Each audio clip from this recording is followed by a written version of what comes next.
वार्निक सपने सोया मानवा, खोज देखे नैन। सपने सोया मानवा, खोज देखे नैन। जीव परा बहुलूक में ना कछ नैन न दे। अगर सही तरीके से जाग कर देखा जाए और जन्म से लेकर मृत्यु काल तक के जीवन का अध्ययन किया जाए, तो जब बुढ़ापा जर्जर अवस्था आ जाती है, उस टाइम केवल हारे ज्वारी की भांति, जैसे जुआ में हारा हुआ व्यक्ति हाथ और कपड़े झाड़ता हुआ चला जाता, ऐसे ही यहां से हम हारे ज्वारी की भांति कपड़े झाड़ते हुए चले जाते हैं। यथार्थ में ये तब बात समझ में आती जब हमारे जीवन में जागृति आ जाती।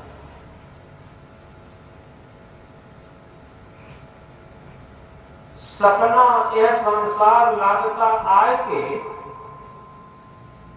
सपना यह संसार लागता आए के। चले जुआ में हार मनुष्य तन पाए के। देखत सोना लगे सकल जग कांच है।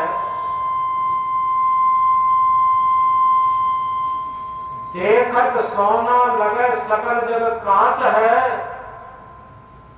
जीवन कहिए झूठ सो मरना साच है। ये सारा संसार देखने में सोना लग रहा, लेकिन सकल जग कांच है। सदगुरु कांच का उदाहरण इसलिए देते हैं, कांच में जरा सा धक्का लग जाता है, कांच टूट जाता है, बिखर जाता है। इसी तरीके से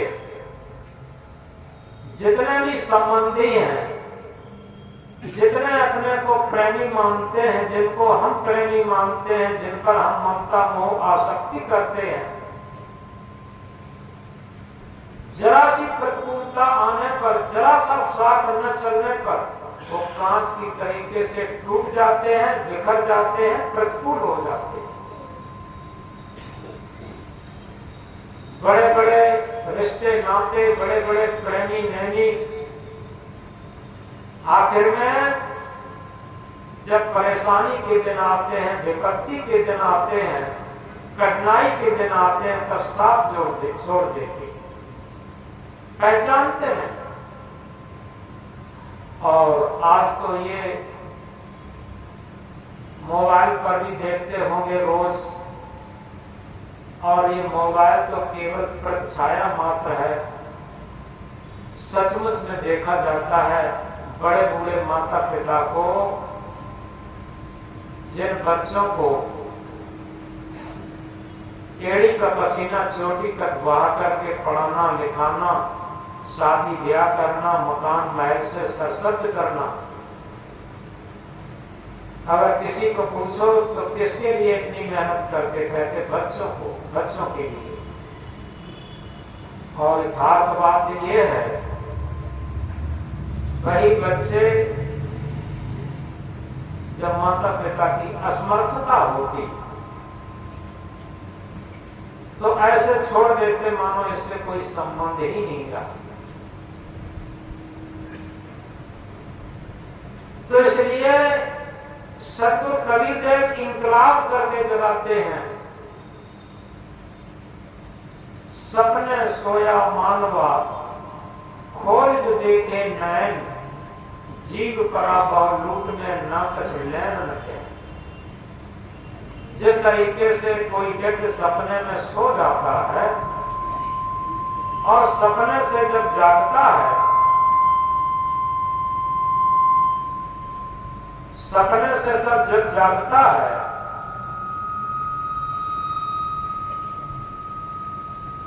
तो जो सपने में दृश्य देख रहा था, सपने में जो सीरियल चल रहा था, वो सब झूठा लगने लगता। और ये झूठा कब लगता? जब जाग जाते। जब तक सपना देखते रहते हैं तब तक वो सच लगता, और जब सपने से जाग जाते, नींद से जाग जाते, तब वो झूठा लगने लगता। इसी तरीके से हम एक सपने में जीते हैं। वो रात्रि का सपना एक छोटा सपना होता, और जन्म से लेकर मृत्यु काल तक का ये बड़ा सपना। ये सब सपना कब लगता? जब हम किसी प्रतिकूलता में घिर जाते, परेशानी में घिर जाते, कठिनाई में घिर जाते,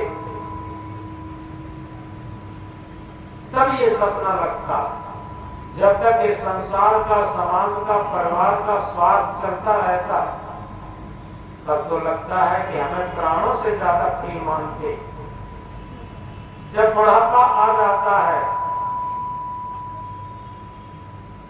तब पास में भी लोग बिठाने के लिए तैयार नहीं होते, बात सुनने को भी तैयार नहीं होते। एक कहावत गांव देहात की होती है, वो कई बार दोहराए भी हैं।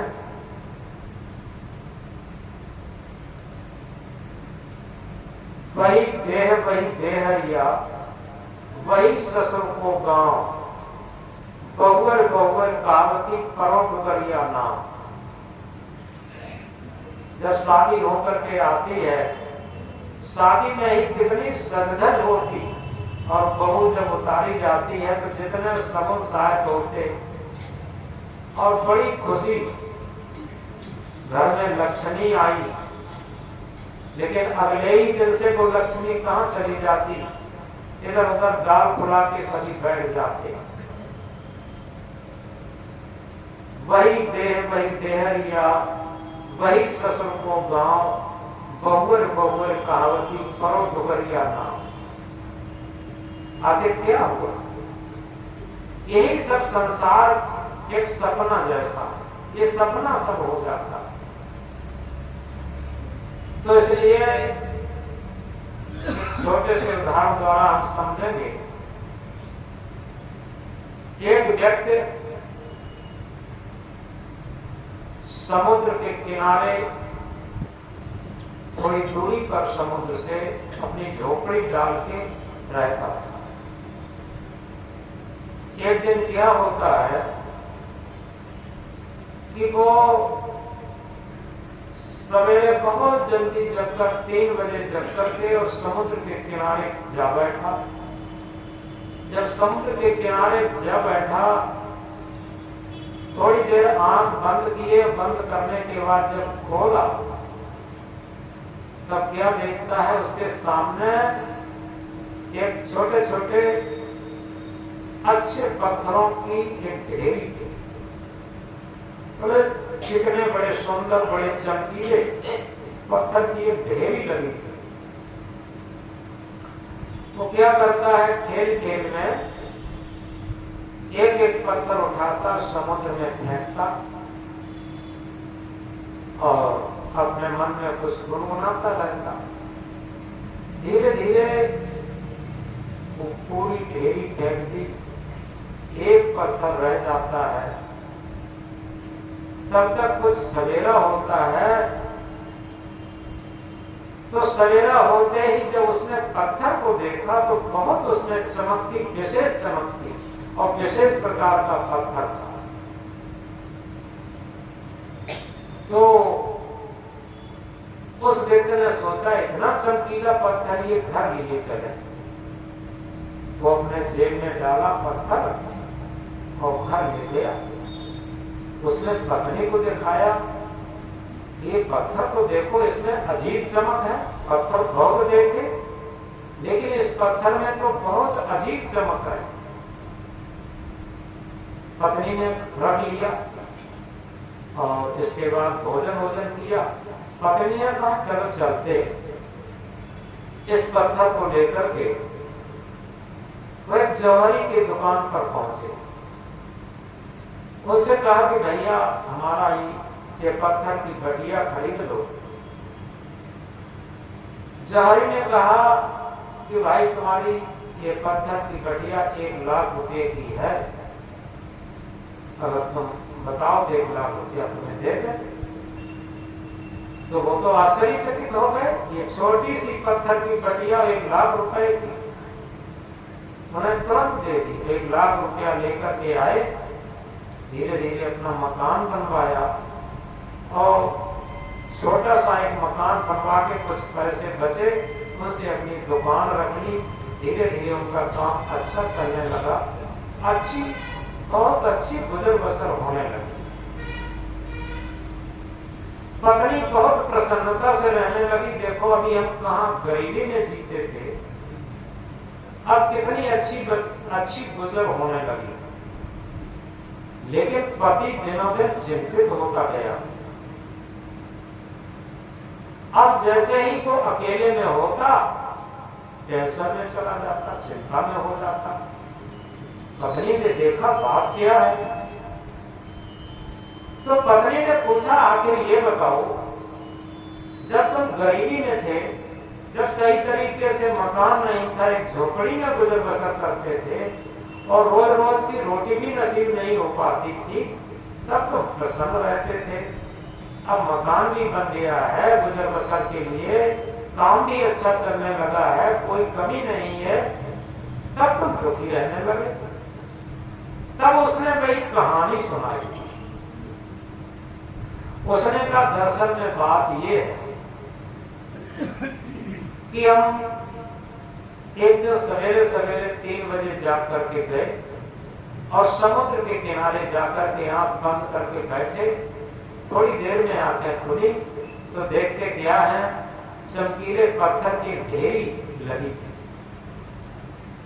हम कुतूहलवश खेलवश एक एक पत्थर को उठा उठा करके फेंकते रहे समुद्र में, और एक पत्थर बचा के लाए। तुमने उससे बेचने को कहा, बेच करके मकान भी बन गया, दुकान भी बन गई और गुजर बसर भी होने लगी। अगर वो सारे पत्थर मेरे पास होते, वो व्यक्ति कहता है अगर वो सारे पत्थर मेरे पास होते तो आज मैं कितना बड़ा आदमी होता। इसी बात की मुझे टेंशन। तो पत्नी ने समझाया। उसने कहा तुम व्यर्थ में टेंशन करते हो। अरे जो पत्थर चले गए वो चले गए, जो शेष एक बचा है, जिससे सदुपयोग करके हमारा जीवन सफल हुआ है, अब हम वर्तमान की सफलता को उस टेंशन में, उस चिंता में क्यों खोएं? ये एक दृष्टांत है वास्तविक सिद्धांत को समझने के लिए। ये संसार ही एक सागर है और इसके किनारे पर हम बैठे हैं। हमें एक एक श्वास हीरा मोती जो लुटाने के काबिल नहीं है। हमारी जो श्वासें हैं वो हीरा मोतियों से ज्यादा कीमती। आखिर हमने मन की गुलामी में, इंद्रियों की गुलामी में एक एक श्वास करके ये कहां फेंक दी, ये संसार सागर में फेंक दी। और कभी कुछ जीवन शेष रहा, कुछ श्वासें शेष रही, तो हम जागृत हुए और जागृत होकर किसी जौहरी, जो पारखी संत सदगुरु होते हैं, वो जौहरी होते हैं, उनके पास जाकर के अपने जीवन का मूल्य और श्वासों का मूल्य जब समझा, तो हमें बड़ी उससे संपत्ति मिली। ऐसी संपत्ति मिली कि धन्य और कृतार्थ हो गए। और वो श्वासें हमारी सदयोग में शुरू हो गई। आत्मा परमात्मा रूपी शांत मुक्ति कल्याण रूपी जो सत्य पथ था उसमें लग गए, भक्ति पथ था उसमें लग गए। लेकिन कभी कभी जब उससे हटता था तो तब टेंशन में ये हो जाता था, पश्चाताप में ये हो जाता था, आखिर हमारे जीवन की कितनी बड़ी हीरा मोतियों से भी कीमती श्वासें आखिर हमने व्यर्थ में इस संसार सागर में खो दी। तो अगर आज हम जागृत हो जाते हैं अपने जीवन में, तो बाद में ये हमें पश्चाताप नहीं करना पड़ेगा। इसीलिए कहा, बचपन खेल में खोयो, जवानी नींद भर सोयो, बुढ़ापा देख कर रोयो। बचपन को हम खेलों में खो देते हैं, जवानी को अहंकार की, अहंता ममता की नींद में खो देते हैं, और फिर बुढ़ापा में केवल पश्चाताप भाग रहता और कुछ नहीं। तो इसलिए सद्गुरु जगाते हैं कि हम आज जाग जाएं, किसी भी अवस्था में हैं, तो निश्चित है अपने जीवन के क्षणों का, अपनी जीवन की सांसों का और अपने मिले हुए जीवन का हम सदुपयोग कर सकते। समझना यह है कि हमें जीवन तो मिला है, लेकिन क्या हम जीवन को ही जानते हैं? हम जीवन को ही नहीं जानते। हमने ये समझ लिया है कि हमारा मकान अच्छा हो जाए, दुकान अच्छी हो जाए, फैक्ट्री का कारखाना अच्छा हो जाए, हमारे पास कपड़े लत्ते अच्छे हो जाए, सोना चांदी अच्छा हो जाए, गाड़ी घोड़ा वाहन अच्छे हो जाए, ये सब अच्छे हो जाए।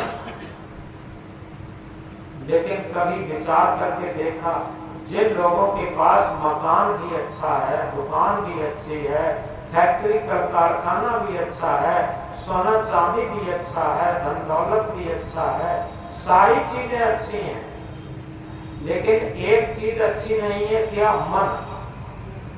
मन अच्छा नहीं है। तो समझो, जब मन अच्छा नहीं है तो कुछ भी अच्छा नहीं है, और केवल दुखी और टेंशन में जीवन जा रहा, पश्चाताप में जीवन जा रहा। तो इसलिए सबसे बड़ी बात ये है, जो जीवन में जागृत हो जाता है वो अंतर्मुखी हो जाता है, और जो जीवन में सोया हुआ होता है वो बहिर्मुखी होता। अंतर्मुखी और बहिर्मुखी में अंतर ये होता,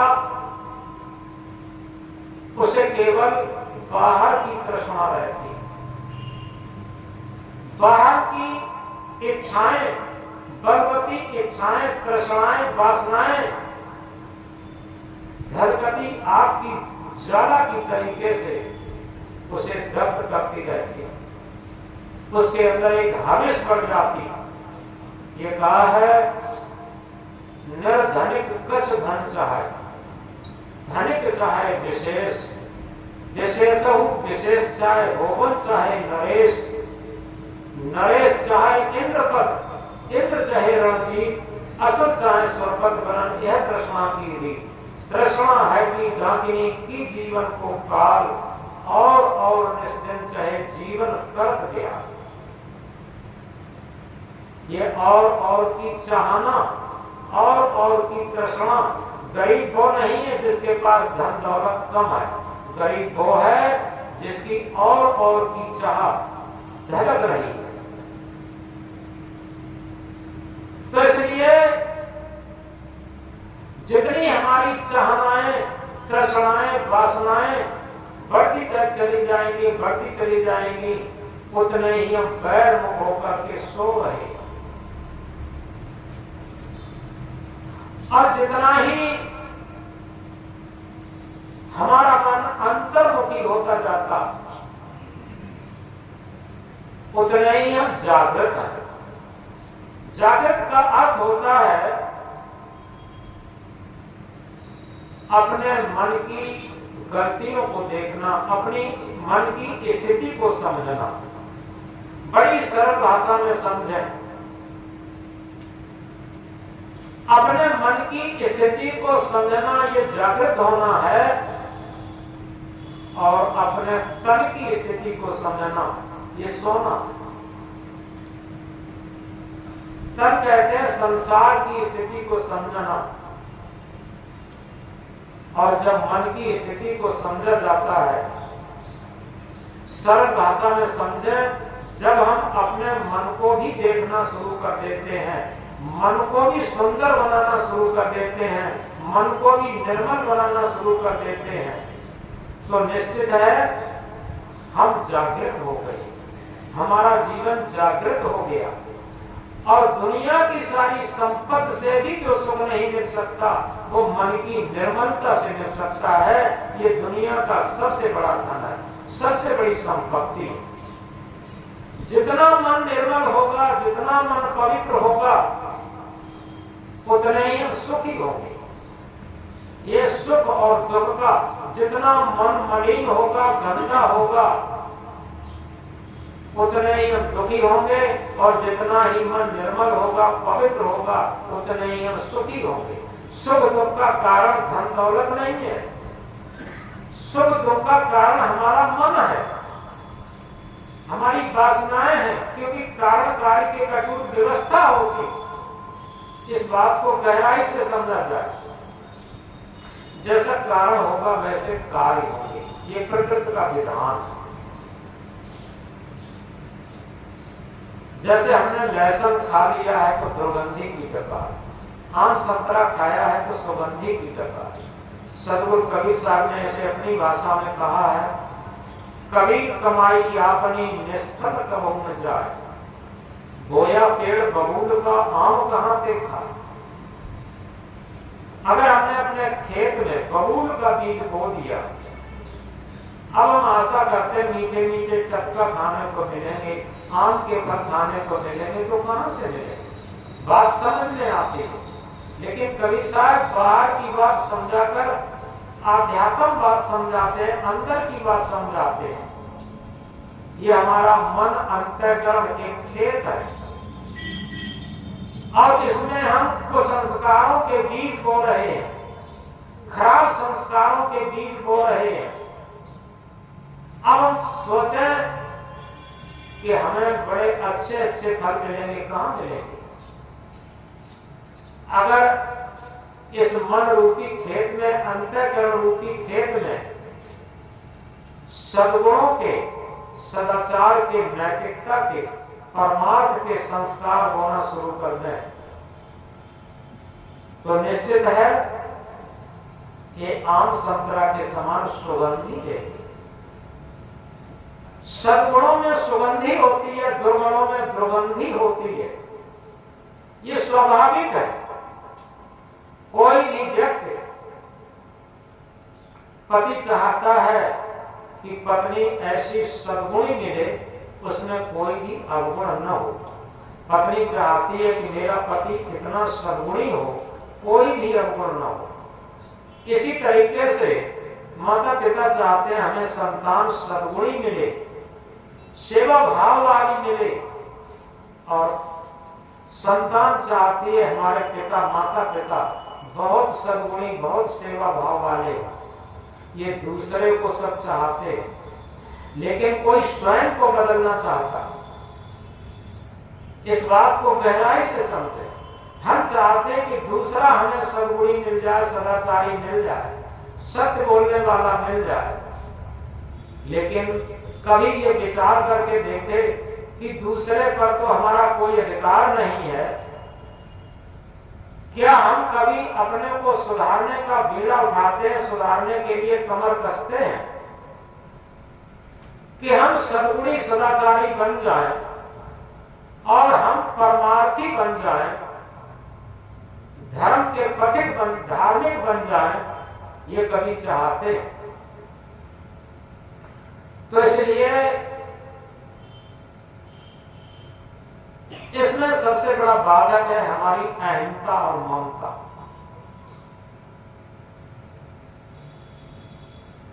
एक विश्राम सागर में एक कथा आई है जो रघुनाथ दास द्वारा लिखा है, जिसमें राम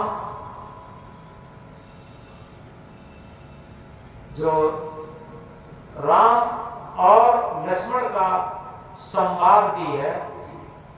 उसमें एक कथा आती है राजा शिखध्वज, उनकी पत्नी थी चंडाला नाम की। तो राजा शिखध्वज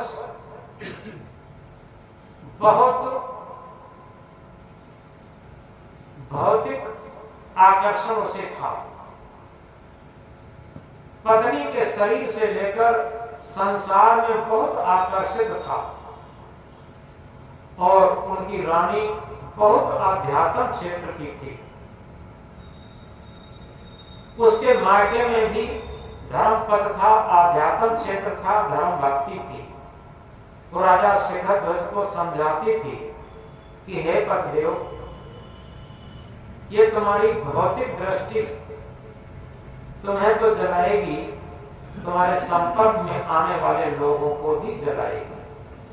इसलिए तुम आध्यात्म पथ अपनाओ और ये बाह्य दृष्टि छोड़ करके अंतर दृष्टि जागृत करो और भौतिक पद छोड़ करके आध्यात्म पद ग्रहण करो, क्योंकि तुम शरीर नहीं हो। ये उनकी रानी समझा रही है। शरीर को मैं मानना सबसे बड़ा ये पाप है, शरीर को मैं मानना सबसे बड़ा ये पाप है, सब पाप इसके पुत्र हैं, सब पाप का ये पाप है। इसलिए तुम शरीर नहीं हो, शरीर में रहने वाली तुम आत्मा हो, तुम शुद्ध चेतन ज्ञान स्वरूप अजर अमर अखंड अविनाशी हो। इसलिए तुम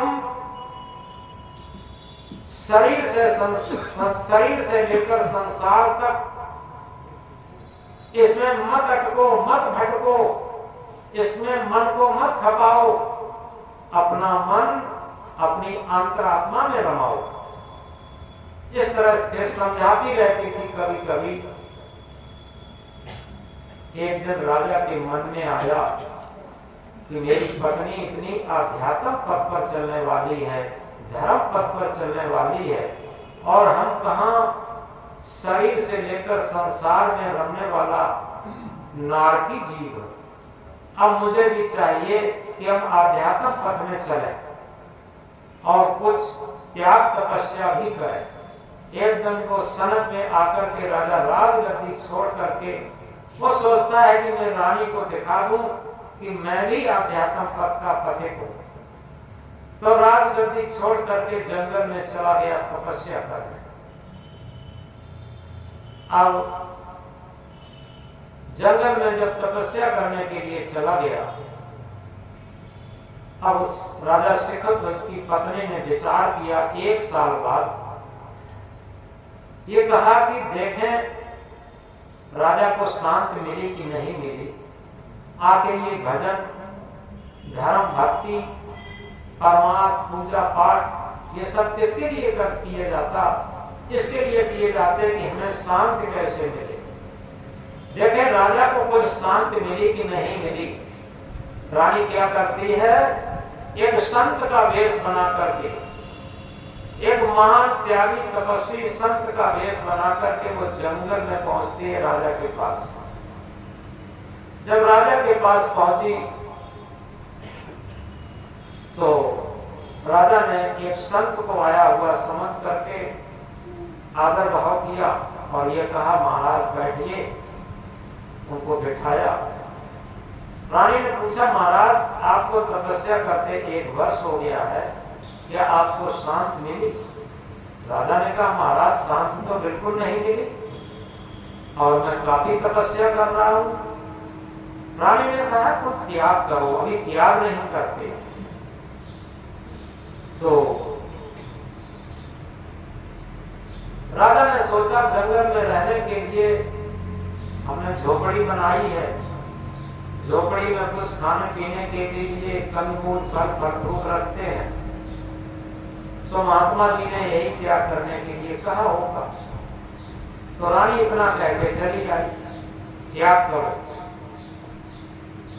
राजा ने क्या काम किया, वो झोपड़ी में आग लगा दी और बिल्कुल पेड़ के नीचे तपस्या करने लगे। जब पेड़ के नीचे तपस्या करते करते 1 वर्ष हो गए, ये उसमें कथा में लिखा है विश्राम सागर में।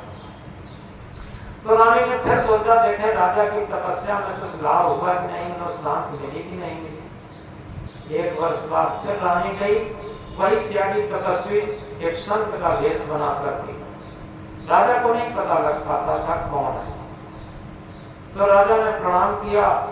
रानी ने पूछा, महाराज तुमको 2 वर्ष हो गए तपस्या करते करते, क्या शांति मिली? तो राजा ने कहा कि शांति तो नहीं मिली, अब तो हम काफी अपनी जो झोपड़ी थी वो भी त्याग दी, शरीर पर कपड़ा लेता थे वो भी त्याग थे, अब तो केवल लंगोटी में रहते हैं।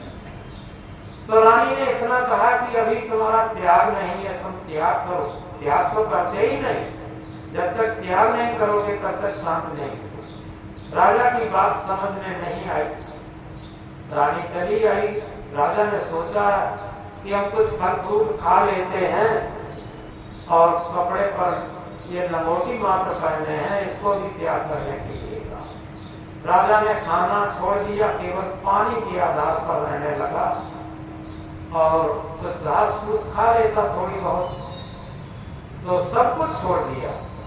रानी ने कुछ दिनों बाद सोचा कि देखे राजा को कुछ शांति मिली कि नहीं मिली। रानी फिर वही वेश बनाकर जाती है। अब उसने फिर पूछा कि राजन क्या शांति मिली? अब राजा को अंदर से क्रोध आने लगा। उसने कहा कि शांति मिली और हर बार तुम बता जाते हो महाराज त्याग करो। अब बताओ मेरे लिए त्याग करने के लिए क्या रह गया? ये पंच भौतिक शरीर ही रह गया। जाता हूँ, आगे वो कुआं है उसमें डाल करके इसे भी त्याग देता हूँ। और बार बार आप कह देते हैं त्याग करो। क्या त्याग करो? सब कुछ तो त्याग दिया। त्यागने के लिए मेरे पास बचा ही क्या है? केवल शरीर ही तो बचा है। तो रानी ने कहा नहीं महाराज, ये तो सब व्यर्थ में त्यागते हैं। सच्चा त्याग तो है अहिंसा और ममता। जब तक तुम अहंकार का त्याग नहीं करोगे, ममता का त्याग नहीं करोगे, तब तक इस त्याग से कोई लाभ नहीं होगा। इस बात को गहराई से समझो। तो अभी तुम्हें ये अहंकार है कि हम राजा थे, अभी तुम्हें ममता है कि हमारी रानी भी कहीं होगी, और ये अहंकार है कि हम तपस्या करेंगे तो लोग कहेंगे कि राजा ने बहुत बड़ी तपस्या की। ये सारे अहंता ममता जब तक छोड़ करके और निष्काम भाव से जब तक नहीं होगे, निस्वार्थ भाव से जब तक नहीं होगे, तब तक तुम्हें शांत नहीं मिलेगी। तब राजा की बात समझ में आई और इसी के बाद रानी ने जो महात्मा बन के गए थे और महात्मा बनकर के एक उदाहरण सुनाया। उन्होंने कहा राजन सुनो, हम तुम्हें एक बात सुनाते, इससे तुम्हारी समझ में आ जाएगा कि जब तक अहंकार को नहीं छोड़ोगे तब तक कुछ नहीं होगा। तो उस महात्मा ने जो रानी बन के गई थी एक कहानी सुनाई। ये कहा कि देखो एक बार एक जगह एक संत रहते थे, गुरुजी रहते थे। उनका एक भक्त आया, उसने एक कुआं बनवाया था और कुआं बन चुका था। उसने गुरुजी से निवेदन किया कि गुरुजी कल आप चले, कुआं बनकर तैयार हो गया है, आप उद्घाटन कर दें तो पानी पीने का काम आ जाएगा। सब लोगों के लिए ये बहुत बड़ा परमार्थ का काम होगा। गुरुजी ने कहा ठीक है, कल हम आ जाएंगे, कुछ प्रसाद लिए चलना, बच्चों को बांट दिया जाएगा। तारीख तय हो गई, गुरुजी ने आने को कह दिया। भक्तराज शाम को कुएं के पास घूमने गया। उसने कहा साफ सफाई करते, कल गुरुजी आएंगे। जैसे ही गया तो देखता क्या है, उस कुएं में एक कुत्ता गिर पड़ा। कहीं से लड़ते हुए कुत्ते आए होंगे, एक कुत्ता गिर पड़ा। तो अब वो लौट आया, सुबह सुबह जल्दी गुरुजी के पास पहुंचा। उसने कहा कि गुरुदेव उद्घाटन की तारीख कैसे कर दो, उसमें कुत्ता गिर गया। गुरुजी ने कहा कुत्ता गिर गया है तो कौन बात बड़ी है, अरे सबसे बड़ी बात यह है कि उद्घाटन की तारीख कैसे क्यों कर दो, आखिर कुत्ता निकालना ही है, उसे निकाल कर फेंक दो और कुछ सेंट लिए जाओ, सेंट डाल देना, अगरबत्ती लिए जाओ, अगरबत्ती सुलगा देना, गंगा जल लिए जाओ, गंगा जल डाल देना, उसका पानी निकाल देना, साफ हो जाएगा, पानी पीने के काम आ जाएगा, प्रसाद बांट दिया जाएगा, उद्घाटन हो जाएगा। उस व्यक्ति ने बाजार से अगरबत्ती ली, बहुत सारा सेंट लिया, गंगा जल लिया, ये सब लाया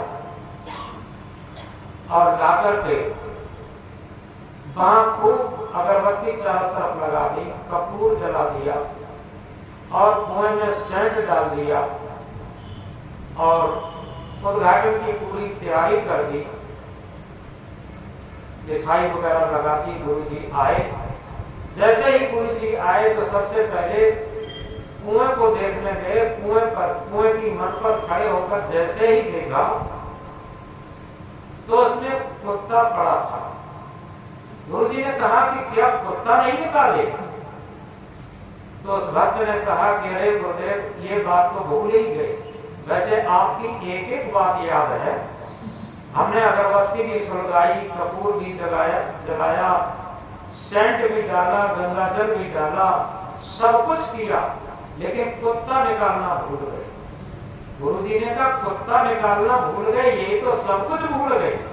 सेंट न डालते कोई बात नहीं, अगरबत्ती न सुलगाते कोई बात नहीं, कपूर न सुलगाते कोई बात नहीं, अरे सबसे बड़ी बात कुत्ता निकाल देते, उसमें पानी निकाल देते, साफ हो जाता पानी। जो मुख्य काम था वो नहीं निकाला। और उस जो रानी महात्मा बन के गई थी, उसने राजा को समझाया कि इसी तरीके से हमारे अंतःकरण में, हमारे मन में जो अहंकार रूपी कुत्ता पड़ा है, उसे हम नहीं निकालते हैं। तीर्थ करते हैं, व्रत करते हैं, पूजा पाठ करते हैं, यज्ञ हवन करते हैं, क्या क्या नहीं करते। दुनिया में जितनी की औपचारिकताएं हैं वो सब करते हैं, लेकिन अपने मन से, अपने अंतःकरण से जो अहंकार रूपी कुत्ता जब तक नहीं निकालेंगे तब तक हमारे अंदर कोई भी फर्क नहीं पड़ेगा। बाहर से हम कुछ भी औपचारिकता करते रहें। तो इसलिए सबसे बड़ी बात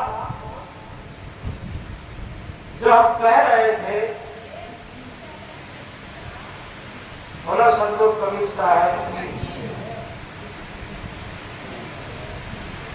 जागो लोगो मत सुबो न कर नींद से प्यार, जैसा सपना रहन का वैसा है संसार। ऐ लोगो जागो, जागना यही है। हम पूरा जीवन निकाल दें, ये जितने भी औपचारिकताएं हैं, धर्म के नाम पर, भक्ति के नाम पर, भजन के नाम पर, ध्यान के नाम पर, साधना के नाम पर, लेकिन जब तक अहंकार रूपी कुत्ता निकाल करके नहीं अंतःकरण से फेंकेंगे। सर्व कली साहब इंकलाब करके कहते हैं, जहां ग्राहकता हो नहीं